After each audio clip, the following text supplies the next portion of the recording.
एक बार फिर से आप सभी का स्वागत है। हम अध्ययन कर रहे हैं कुरिन्थियों के नाम पौलुस प्रेरित की पहली पत्रिका और अब समय है कि हम उसके 15वें अध्याय 24वें वचन से आगे का अध्ययन करें। तो यहां मेरे प्यारे भाई बहनों, हमने 23वें वचन में पढ़ा, परंतु हर एक अपनी अपनी बारी से पुनरुत्थान के लिए जाएगा, पहला फल मसीह, फिर मसीह के आने पर उसके लोग। और 24वें वचन में पौलुस लिखते हैं, इसके बाद अंत होगा, उस समय वह सारी प्रधानता और सारा अधिकार और सामर्थ्य का अंत करके राज्य को परमेश्वर पिता के हाथों में सौंप देगा, क्योंकि जब तक वह अपने बैरियों को अपने पांवों तले ना ले आए तब तक उसका राज्य करना अवश्य है। सबसे अंतिम बैरी जो नष्ट किया जाएगा वह मृत्यु है। तो मेरे प्यारे भाई बहनों, हम देखते हैं कि परमेश्वर का वचन जो देहधारी हुआ है, वो जो देह जो परमेश्वर का पुत्र कहलाता है, जो मानव देह में है, वो आज भी अपने पिता के दाहिनी ओर विराजमान है। जैसा कि मैं और आप जानते हैं कि पिता, पुत्र और पवित्र आत्मा ये तीनों ही परमेश्वर है और हम त्रिएक परमेश्वर को मानने वाले हैं। और हम मानते हैं कि उस वचन के द्वारा जो पुत्र है वो इस धरती पर आया, यानी वचन देहधारी होकर इस धरती पर आया, और परमेश्वर का सामर्थ्य पवित्र आत्मा के रूप में मेरे और आपके साथ सहभागी होता है, वो मेरे और आपके अंदर वास करता है। ये सभी परमेश्वर के कार्य हैं और ये तीनों मिलके ही परमेश्वर बनते हैं। लेकिन यहां पर जो परमेश्वर का सामर्थ्य है, परमेश्वर का जो वचन है, अभी भी देहधारी है, क्योंकि हम देखते हैं प्रभु यीशु मसीह का जो पुनरुत्थान हुआ है, उस देह का जो पुनरुत्थान हुआ है, जो देह जिसमें परमेश्वर का वचन रहता है, वो देह जिसे हम प्रभु यीशु मसीह कहते हैं, उसका अभी आधा कार्य ही हुआ है। वो आधा कार्य ये है कि उसने बलिदान होकर अपना पुनरुत्थान करके जो उसके पीछे चलने वाले लोग हैं उनको पापों से मुक्ति दी है, उन्हें छुटकारा दिया है और उन्हें अनंत जीवन का वादा दिया है, बल्कि ये कहें उसने उन्हें अनंत जीवन दिया है।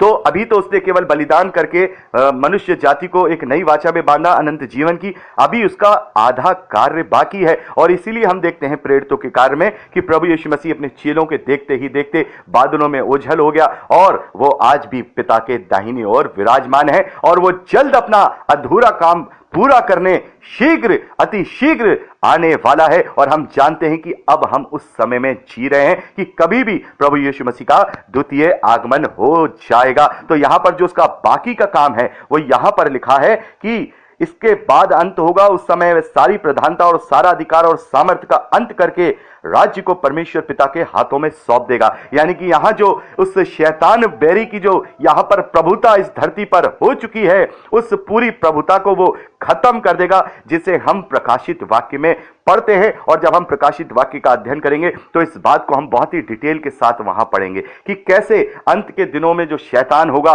वो पूरी क्रोध के साथ पूरे अपना कमर कस के इस धरती पर मसीह का विरोध करेगा और मसीही विरोधी भी इस धरती पर आएगा और वो पूरी रीति से मसीही लोगों को और मसीहत को परेशान करेगा और उनके विरोध में, यानी प्रभु यीशु मसीह के विरोध में सभी लोगों को इकट्ठा करेगा। हम देखते हैं इस बात को। लेकिन प्रभु यीशु मसीह जब लौट के आएंगे, हम देखते हैं प्रकाशित वाक्य में कि वो किस अद्भुत रीति से उस शैतान और शैतान के पीछे चलने वाले लोगों को दंडित करेंगे, उनके मुकाम तक पहुंचाएंगे, उसके पूरे सामर्थ्य को, उसके पूरे राज्य को, उसके हर एक चीज को खत्म कर देंगे और सारा राज्य इस धरती पर वो अपने हाथ पे लेंगे।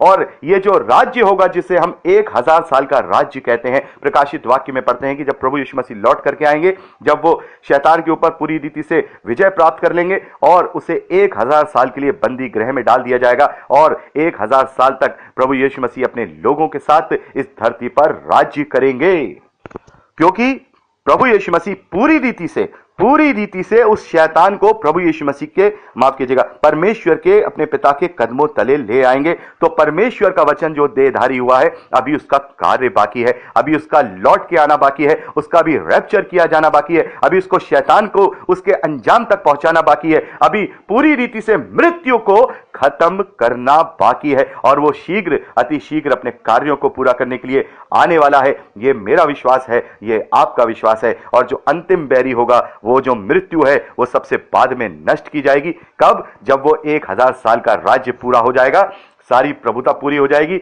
शैतान और शैतान के पीछे चलने वाले लोगों को, उस झूठे भविष्यवक्ता को, एंटी क्राइस्ट को, सभी को उस गंधक की झील में डाल दिया जाएगा।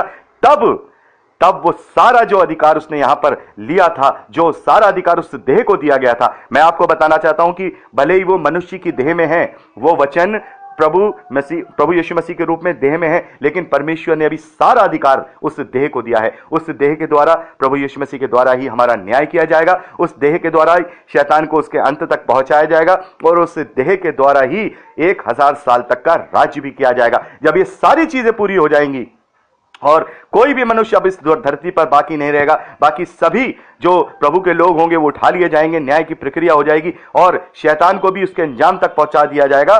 तब मृत्यु जो यहां शैतान के द्वारा या पाप के द्वारा जो उत्पन्न हुई थी, उस मृत्यु को हमेशा हमेशा के लिए खत्म कर दिया जाएगा, क्योंकि उसके बाद फिर कोई नहीं मरेगा।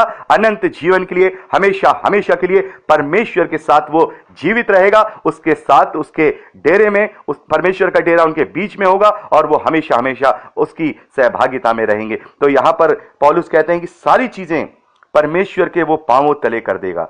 यहां 27वें वचन में देखते हैं क्योंकि परमेश्वर ने सब कुछ उसके पांवों तले कर दिया। परंतु जब वह कहता है कि सब कुछ उसके अधीन कर दिया गया, तो प्रत्यक्ष यह है कि उसने सब कुछ उसके अधीन कर दिया, तो वह आप अलग रहा। अभी परमेश्वर अपने आप से इन सब कार्यों के लिए कुछ नहीं करता है, बल्कि जो देह में जो उसका वचन है, उसी के पास सारा अधिकार है कि वो धरती के सारी चीजों को अपने हाथ से सेट आउट करेगा, अपने हाथ से इन पर जयवंत होगा। और उसने सबसे पहला कार्य यह किया कि उसने पहले मेरे और आपके पापों के लिए बलिदान दिया, ताकि मैं और आप उस मृत्यु को पार करके उस अनंत जीवन को प्राप्त करें। और अब हमेशा हमेशा के लिए वो शैतान को उसके अंजाम तक पहुंचाकर मृत्यु को पूरी रीति से क्या कर देगा, खत्म कर देगा। और सारे कार्य उस देह के जब पूरे हो जाएंगे, तो बड़े ध्यान से सुनिए इस बात को आप, कि अभी तो परमेश्वर अलग है क्योंकि वो देह में होकर के उसका वचन कार्य कर रहा है। लेकिन 28वें वचन में यहां पर पौलुस लिखते हैं, और जब सब कुछ उसके अधीन हो जाएगा,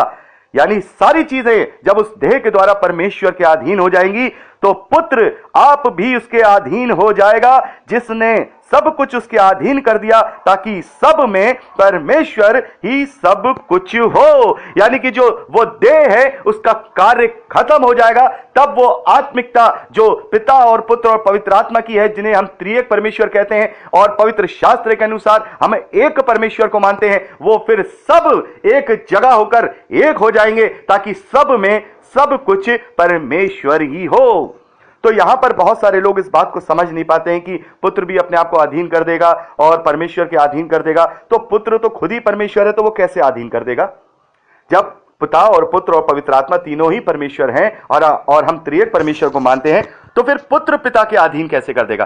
परमेश्वर के अधीन कैसे हो जाएगा? तो मैं, मेरे प्यारे भाई बहनों, मैं आपको बताना चाहता हूं कि फिर उस शरीर का, उस देह का कोई भी कार्य बाकी नहीं रहेगा। उस देह का कोई भी ऐसा, जो उस देह को जिस लिए इस धरती पर देहधारी किया गया था, फिर उसका कोई कार्य नहीं होगा। तो वो देह भी विलीन हो जाएगा और जो वो सामर्थ है, जो वो वचन है, वो परमेश्वर के साथ था, वैसे ही परमेश्वर के साथ हो जाएगा। वो शरीर उस परमेश्वर के अधीन हो जाएगा। परमेश्वर के अधीन नहीं होगा, लेकिन जिस शरीर के द्वारा सारे कार्य हुए हैं, बड़े ध्यान से सुनिए, जो शरीर परमेश्वर का पुत्र कहलाया गया, जो शरीर मेरे और आपके लिए तोड़ा गया, और वो जो शरीर मेरे और आपके लिए जिलाया गया पुनरुत्थान के लिए, वो शरीर अपने आप को परमेश्वर के अधीन कर देगा, यानी कि विलीन हो जाएगा।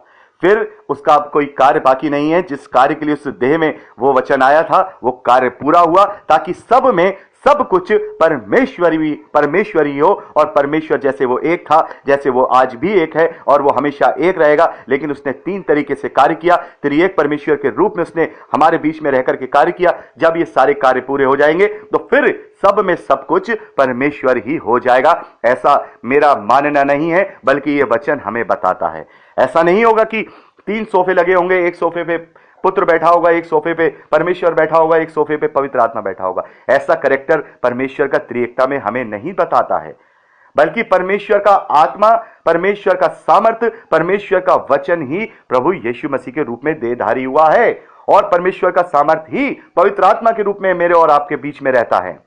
तो ये सब कुछ परमेश्वर का ही सामर्थ्य है, और ये शरीर भी अपने आप को परमेश्वर के अधीन कर देगा।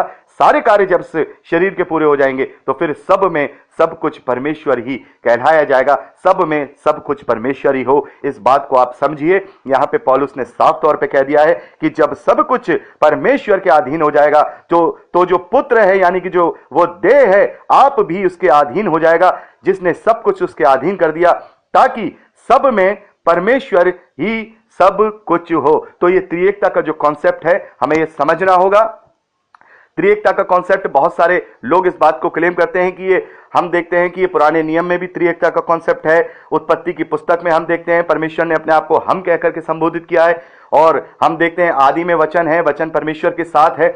और बहुत सारे लोग इसको तीन अलग अलग कैरेक्टरों में तब भी इस बात को कहते हैं कि जब से आदि में परमेश्वर है, वचन परमेश्वर के साथ है, तब भी वो तीन परमेश्वर हैं, त्रिएकता के रूप में काम कर रहे हैं और तीन कैरेक्टर में काम कर रहे हैं। नहीं मेरे प्यारे भाई बहनों, हो सकता है मेरी जो बात है बहुत से लोगों को समझ में नहीं आए, वो मुझसे पर्सनली रूप से इस बात को समझ सकते हैं। मैं आपको इसका कॉन्सेप्ट समझा चुका हूं।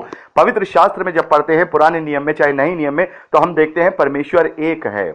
परमेश्वर एक है, वो द्वितीय नहीं है, वो तृतीय नहीं है, लेकिन परमेश्वर ने तीन तरीके से हमारे जीवन में कार्य किया है। पुराने जीवन में पिता के रूप में, यहोवा के रूप में, पुराने नियम में, माफ कीजिएगा, पुराने नियम में पिता के रूप में, नए नियम में पुत्र के रूप में, और पुत्र के जाने के बाद यानी स्वर्ग आरोहण के बाद उसने पवित्र आत्मा के रूप में मनुष्यों के बीच में कार्य किया है। और सबका अलग अलग प्रायोजन है, और जब वो प्रायोजन पूरे हो जाएंगे तो वो सारी चीजें जो परमेश्वर में से निकली थी वो वापस परमेश्वर में एक हो जाएंगी, ताकि सब में सब कुछ परमेश्वर हो। फिर उस देह की जरूरत नहीं है, वो देह विलीन हो जाएगा, वो देह अपने आप को परमेश्वर के अधीन कर देगा, ताकि सब में सब कुछ परमेश्वरी हो। तो त्रिएकता का कॉन्सेप्ट जो है, हम देखते हैं कि बहुत सारे लोग समझ नहीं पाते हैं। वो सोचते हैं कि आदि से ही तीन परमेश्वर हैं। तीन परमेश्वरों को नहीं मानते मेरे प्यारे भाई बहनों, हम एक परमेश्वर को मानते हैं, हम त्रिएक परमेश्वर को मानते हैं, जिसने तीन तरीके से मनुष्यों के बीच में रहकर के कार्य किया है। हमें यह समझना होगा। बहुत सारे लोग अलग अलग चीजों को ला करके लोगों को कंफ्यूज करने की कोशिश करते हैं कि वो तीन कैरेक्टर हैं, एक परमेश्वर के तीन कैरेक्टर हो सकते हैं, मनुष्यों से नहीं हो सकता, परमेश्वर से हो सकता है। अरे परमेश्वर का कैरेक्टर तो लाखों करोड़ों हो सकता है। वो एक समय में अमेरिका में भी मौजूद है, एक समय में इंडिया में भी मौजूद है, वो एक समय में इंग्लैंड में भी मौजूद है, हजारों जगह वो एक साथ मौजूद है। तो उसका मतलब ये नहीं कि हम हजारों परमेश्वरों को मानते हैं। वो एक परमेश्वर सर्वव्यापी है, वो हर जगह मौजूद रह सकता है। तो परमेश्वर जो स्वर्ग में है, परमेश्वर का वचन इस धरती पर देहधारी होकर के आया, परमेश्वर का सामर्थ पवित्र आत्मा के रूप में आज हमारे बीच में रहता है। वही परमेश्वर है, वो सामर्थ भी परमेश्वर का है, वो वचन भी परमेश्वर का है, जैसा मैं आपको समझा चुका हूं। जैसे मान लीजिए कि मैं अपने आप को मनुष्य कहता हूं, मैं जेम्स हूं, मेरी एबिलिटी मेरा वचन है, और मेरी जो सामर्थ है वो मेरा पवित्र आत्मा है। यानी मैं ही हूं, सब में सब कुछ मैं ही हूं, लेकिन मेरी एबिलिटी मेरा वचन है। परमेश्वर की एबिलिटी उसका वचन है, क्योंकि वचन के द्वारा ही सारी चीजों की सृष्टि हुई है। यह परमेश्वर की सामर्थ है, यह परमेश्वर की एबिलिटी है, यह परमेश्वर का वचन है, परमेश्वर का सामर्थ है, परमेश्वर का ताकत है, जो देह में देहधारी हुआ है मनुष्यों के रूप में। और जब उस देह का कोई कार्य नहीं रहेगा तो वो सब में सब कुछ परमेश्वर हो जाएगा। तो कोई भाई बहन ये सोचे कि त्रिएकता का कॉन्सेप्ट शुरू से ही था और तीन तरीके से उसने शुरुआत से काम किया, तो मैं आपको बताना चाहता हूं कि जब तक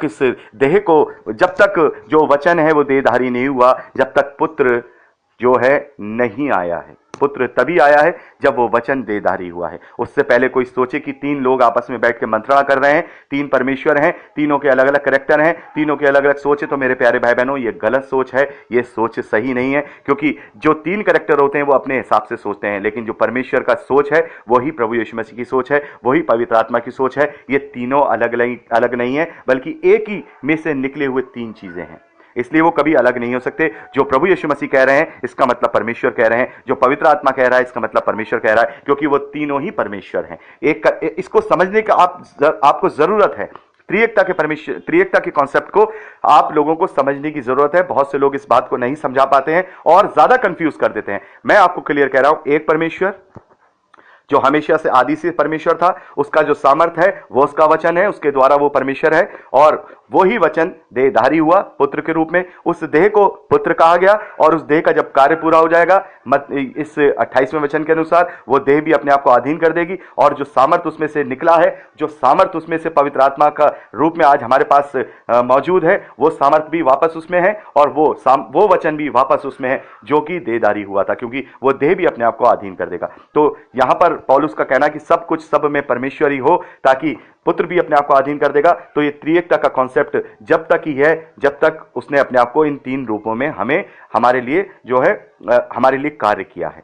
तो कोई कहता है नहीं कि वो अलग अलग हैं, लेकिन अलग अलग होकर के भी एक हैं। तो बहुत सारे लोग तो इस तरीके की बात करते हैं कि यहां पर जो उत्पत्ति की पुस्तक में हम लिख करके आया है, तो हम यहां पर कहने का मतलब है वहां तीनों चीजें हैं, तीनों लोग हैं, पर ये तीनों मिलकर एक परमेश्वर बन सकते हैं। तो मेरी छोटी सी बुद्धि में ये बात नहीं आती है, शायद उनकी बड़ी बुद्धि में ये बात आ जाती हो, लेकिन मेरी छोटी सी बुद्धि में ये बात मुझे जरूर समझ में आ गई है कि केवल एक ही परमेश्वर है, और उसका जो वचन है वो प्रभु यीशु मसीह है, और जो उसका सामर्थ है वो पवित्र आत्मा है, और पवित्र आत्मा ही परमेश्वर है, परमेश्वर ही पवित्र आत्मा है, और प्रभु यीशु मसीह ही परमेश्वर है, और परमेश्वर ही प्रभु यीशु मसीह है। लेकिन उसका जो देह है वो परमेश्वर नहीं है, वो परमेश्वर का पुत्र कहलाया गया, क्योंकि वो देह कुंवारी मरियम से जन्म लेता है, और वो देह ही हमारे लिए तोड़ी गई, इसलिए हमें उस देह पर भी विश्वास करना है। उस देह पर ही विश्वास के द्वारा हमारा जो है उद्धार होगा और हमें अनंत जीवन मिलेगा। शायद आप लोगों को मेरी बातें बहुत सारे लोगों को समझ में आ रही होंगी, बहुत सारे लोग मेरी बात से इत्तेफाक नहीं रखते होंगे, लेकिन मेरे प्यारे भाई बहनों, चाहे कैसे भी हम समझें, चाहे मैं अब समझा रहा हूं वैसे समझें, चाहे आपको जो कोई और समझाता है वैसे समझें, लेकिन सत्य यही है कि हम त्रिएक परमेश्वर को मानते हैं। मेरा त्रिएकता के कॉन्सेप्ट पे बिल्कुल सही राय है कि मैं त्रिएक परमेश्वर को मानता हूं। वही परमेश्वर है जो देहधारी हुआ, और वही परमेश्वर है जो अपनी सामर्थ को पवित्र आत्मा के रूप में मेरे और आपके बीच में उसने भेजा है, और वो हमारे बीच में सहभागिता करता है। इसीलिए पिता, पुत्र और पवित्र आत्मा, हम इसीलिए कहते हैं कि पिता का प्रेम है और पुत्र का अनुग्रह है और पवित्र आत्मा की सहभागिता है। पिता ने अपने प्रेम को दर्शाया कि उसने अपने वचन को इस धरती पर भेजा, पुत्र ने हमें अनुग्रह दिया, सेंत मेत में उसके बलिदान के द्वारा हमने उद्धार को प्राप्त किया, उस शरीर के तोड़े जाने और उसके जी उठने के द्वारा, और पवित्र आत्मा की आज सहभागिता मेरे और आपके बीच में रहती है। इसलिए तीनों ही रूप से हम उस पर विश्वास करते हैं, और इसीलिए हम त्रिएक परमेश्वर को पर विश्वास करते हैं। लेकिन ये तीन अलग अलग कैरेक्टर नहीं, बल्कि तीनों मिलकर एक ही कैरेक्टर है। ये तीनों एक में से निकले हैं, और फिर अंत में यहां पर जो 28वें वचन का जो मतलब है वो यही है। पौलुस ने साफ तौर पे कह दिया है, और जब सब कुछ उसके अधीन हो जाएगा तो पुत्र भी उसके आप अधीन हो जाएगा, जिसने सब कुछ उसके अधीन कर दिया, ताकि सब में परमेश्वर ही सब कुछ हो जो कि सब कुछ था। हालेलुया। तो इस कॉन्सेप्ट में अगर आप लोग थोड़े से कंफ्यूज होंगे तो आप प्लीज आप मुझे बताइएगा जरूर, और मैं इसके विषय में जब कुरिन्थियों की पत्री खत्म होगी तो मैं इस विषय में एक डिटेल से आप लोगों को मैं एक संदेश जरूर बनाना चाहूंगा कि त्रिएकता का कॉन्सेप्ट आखिर क्या है और हम किस तरीके से इसे समझ सकते हैं। तो मुझे जरूर बताइएगा। अगर आपको समझ में आ गया है तो वेल एंड गुड, परमेश्वर का धन्यवाद है। तो आगे का जो अध्ययन है हम आगे की अगली रिकॉर्डिंग में करेंगे। प्रभु आपको आशीष दे। Praise Lord.